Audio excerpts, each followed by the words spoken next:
On Sunrise and streaming on CrossroadsToday.com, a report from the National Weather Service confirms a tornado hit Port Lavaca Monday. And Tuesday, the Victoria Fire Department held a service to remember a former chief. Plus, TikTok creators file a lawsuit against the U.S. government. And we have a chance for severe weather possibly coming our way overnight tonight and possibly again tomorrow. We'll take a look at the weather coming up. Victoria West had their spring game yesterday. Hear from the head coach Courtney Boyce coming up in sports. You're watching 25 News Now Sunrise.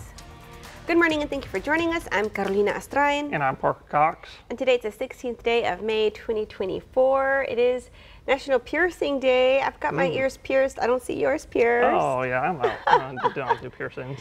But on a more solemn note, yesterday was actually the Peace Officers Memorial Day, honoring those who have fallen in the line of duty. So we should have mentioned that yesterday. Oh yeah. Because it's a very important day. Yeah, it's very important. We actually appreciate all of you officers out there. Very, very, very important and dangerous job. Yes, Very definitely. dangerous. We'll have to look to see if there are any photos of they held a ceremony in the square yesterday. Yeah, that'd be awesome. I'd love to see some. All right, Parker. Well, how is it looking out there? It looks kind of lavender. Yeah, it does look a little bit overcast out there this morning, just a tad bit, a little bit cloudy out there. But the good news is we're not having anything like the fog we had yesterday. In fact, if you tuned in with us yesterday, you were looking at nothing but a gray screen. It was extremely dangerous fog out there yesterday. But right now, if you're tuning in, we're not having that too bad. Right now, 73 degrees.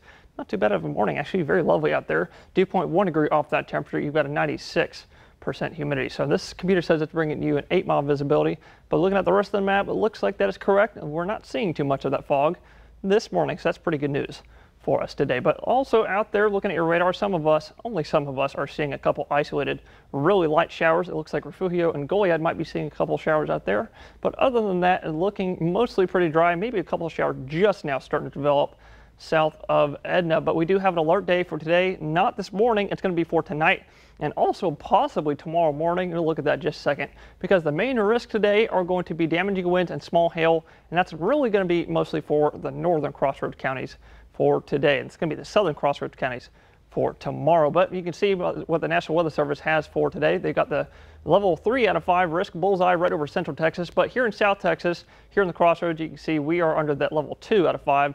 Just that yellow slight risk for today. And that's for today. Going into tomorrow, you can see that risk shifts a little bit further east, but we are still kind of included here in this level 1 out of 5 risk. And that depends on, it completely depends on how far north or south the low moves going into tonight. In fact, going into today, you can see, looking at your future radar, maybe a couple isolated showers out there this morning. We just saw the radar. There are a couple showers right now that might maybe turn into thunderstorms. I'm not thinking any thunderstorms though. Maybe some couple light showers, because the big stuff is going to come overnight tonight. But we're going to take a look at all of that and the timing and more in just a few more moments. Back to Carolina. Thank you, Parker.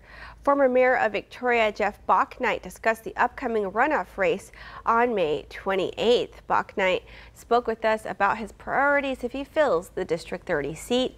At the forefront of his platform is his stance on border security. He and his opponent, former Jackson County Sheriff A.J. Louderback, agree border control is the district's top concern. But last night, Bouknight explained his priorities beyond the border. He emphasized parental involvement for school choice. I think it's imperative that we give parents the opportunity to choose what is best for their students. I would like to work on some legislation that would allow some proactive building at ports where we know economic development will occur, so that we can get those economic opportunities into the district. He also highlighted the need for infrastructure improvements at ports, saying those improvements could lead to more money going into Crossroads workers' pockets. And beyond border control, school choice and more income for the district are his top priorities if elected. With the runoff election right around the corner, voters will soon choose between Shannon Martin and Brad Tucker for the Victoria County Commissioner Precinct 3 race. And over in DeWitt County, they don't have a local runoff. They just have that District 30 race between Bouknight and Louderback. And we spoke with some voters in Cuero about their top priorities for the Crossroads. Definitely the border issues, property taxes. I know that's a big issue. I think those are the two biggest ones right now. So I think the economy, definitely, even though it's a little bit better in Texas, we're all affected by the inflation, the out of control insurance prices, the out of control rental prices. It makes it very hard. Early voting for the May 28th runoff election starts Monday, May 20th, and early voting will take place at the Dr. Petty Dodson Public Health Center. That's at 2805 North Navarro, Classroom A. Early voting hours are next Monday through Friday from 7 a.m. to 7 p.m. A report from the National Weather Service confirmed a tornado hit Port Lavaca Monday. They confirmed an EF1 tornado hit that area with maximum sustained winds of 105 miles an hour. Widespread tree damage occurred along with damage to numerous structures throughout the area. The National Weather Service also says damaging straight-line winds around 85 miles an hour happened on the south side of Port Lavaca toward Magnolia Beach Monday. An RV park sustained the most damage, with several RVs damaged or totally destroyed.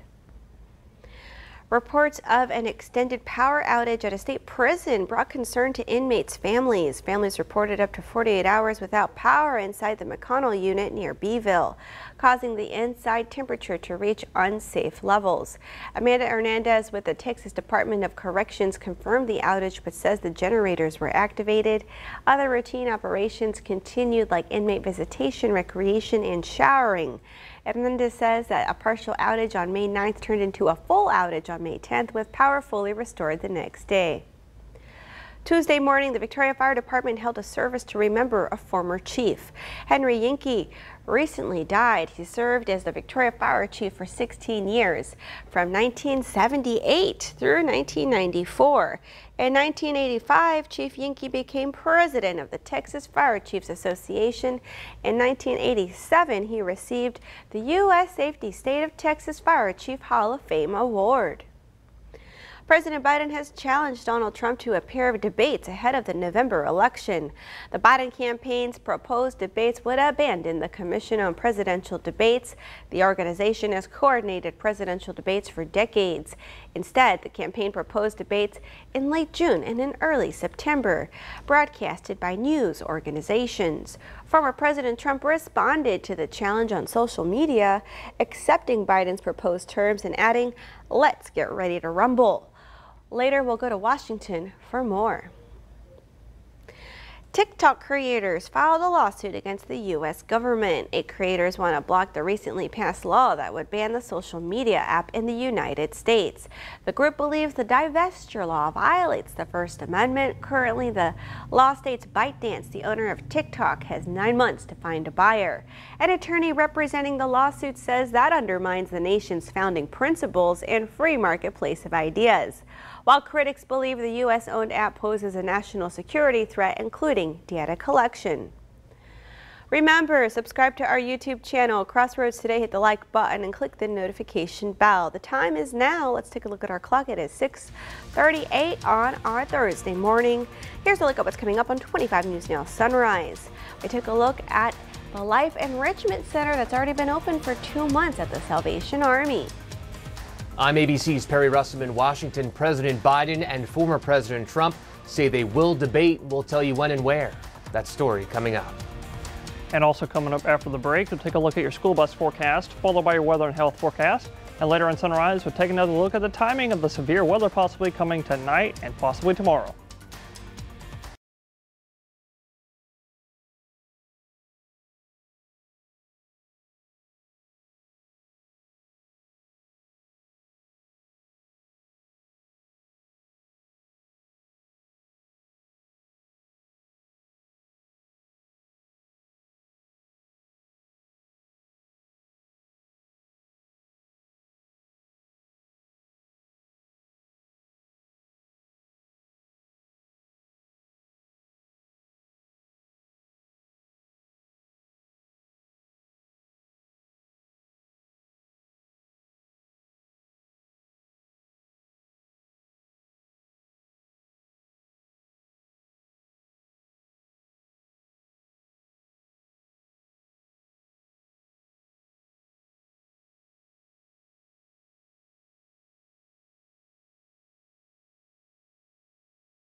Well, good morning, Crossroads. If you're all tuning in with us this morning, you're looking live in Cuero. Pretty cloudy. I might even say overcast out there this morning. But the good news is we're not seeing any of that fog like we had yesterday. It was really bad yesterday. But right now, not too bad, actually. 72 degrees, and your dew point, 1 degree off that temperature.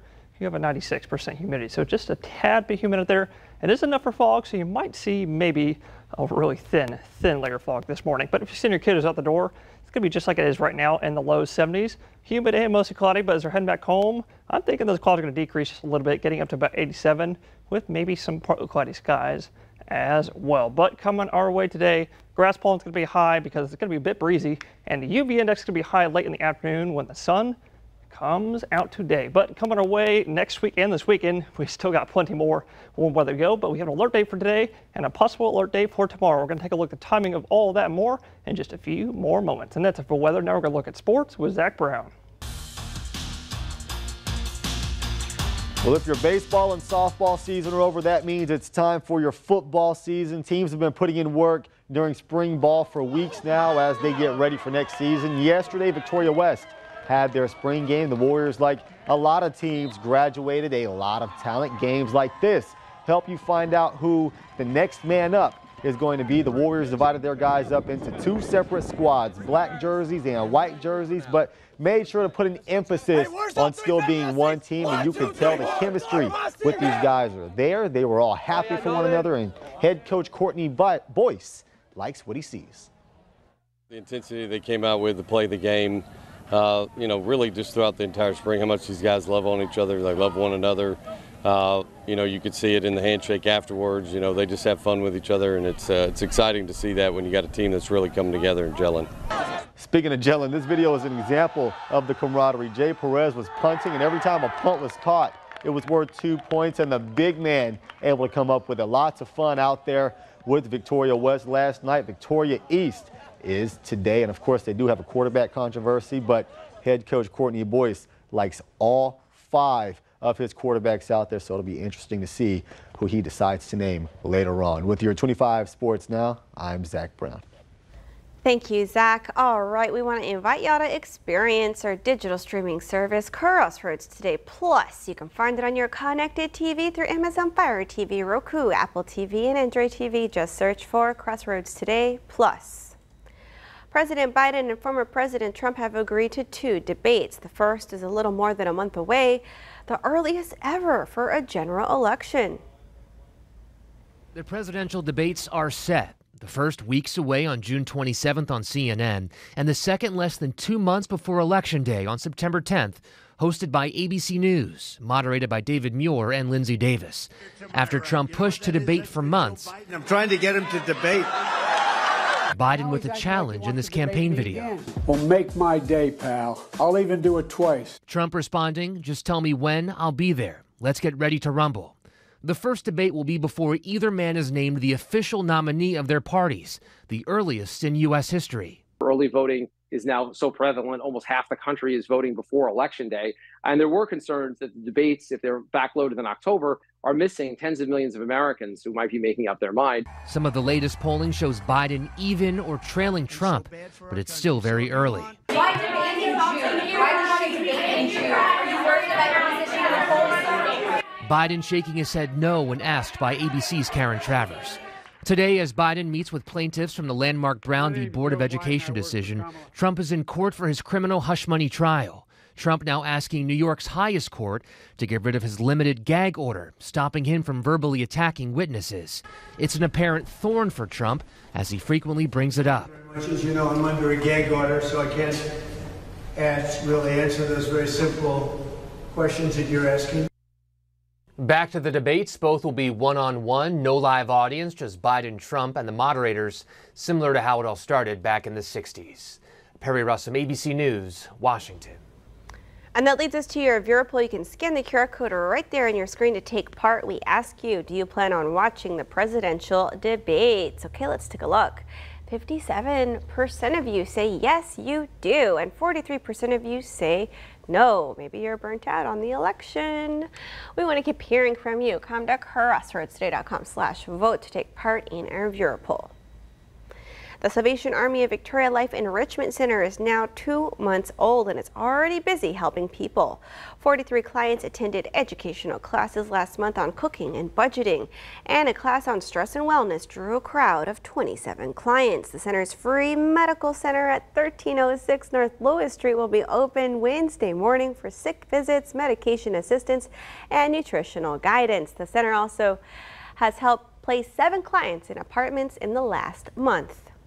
The time is now 6:46 on our Thursday morning. Still to come, an unexpected side effect of a popular weight loss drug.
Well, good morning, Crossroads. Real glad to hear that everyone was mostly all safe and sound from the storms on Monday, but we have another round possibly coming today and tomorrow. Now here we go. Going to start off with your jet stream. And because why I'm starting with the jet stream is because the next system is an upper level low, kind of different from the surface low that we had that's all the way out there on the east coast right now. But coming our way today, like I said, this upper level low is going to slowly push east-northeast as we go into tomorrow. And you can actually see there's a bit of a strong jet stream over us, and that's going to kind of make room for anything to lift and turn into thunderstorms. But like I said, that's going to slowly push east-northeast, and it is still going to be in North Texas tomorrow, and there's still a jet stream tomorrow.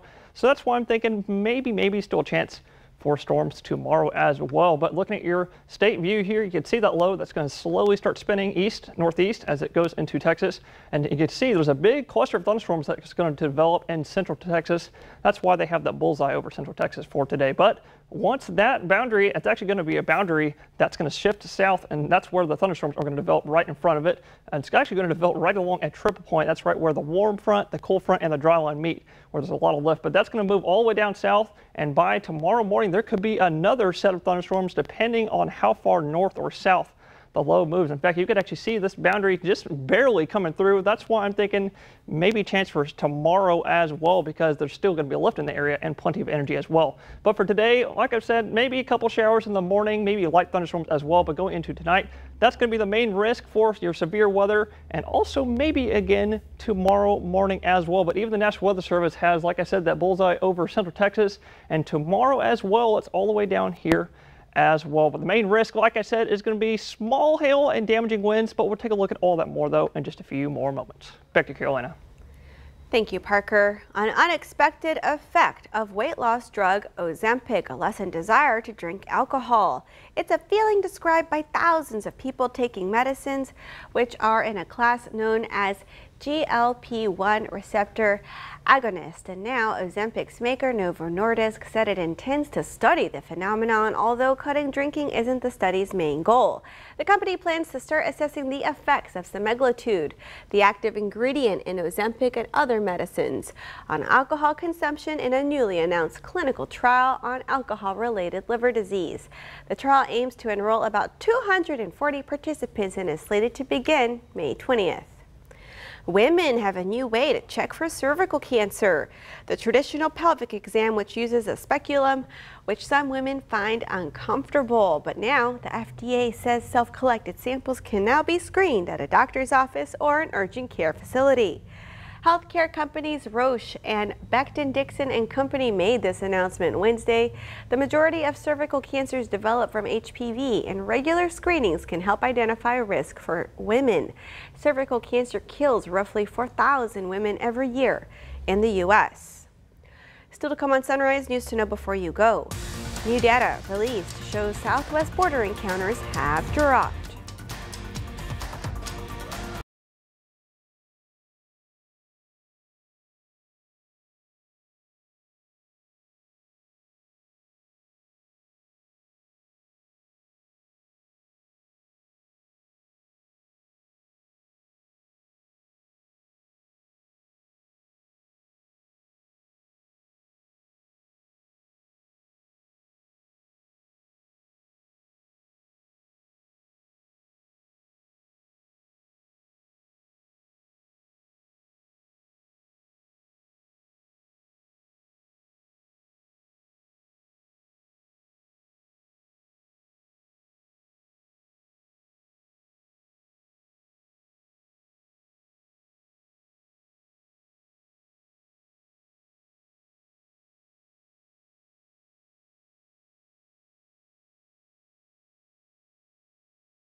New data released shows southwest border encounters in the United States dropped 6% last month. The U.S. Customs and Border Protection Agency says border encounters in San Diego, California were up nearly 49% in April.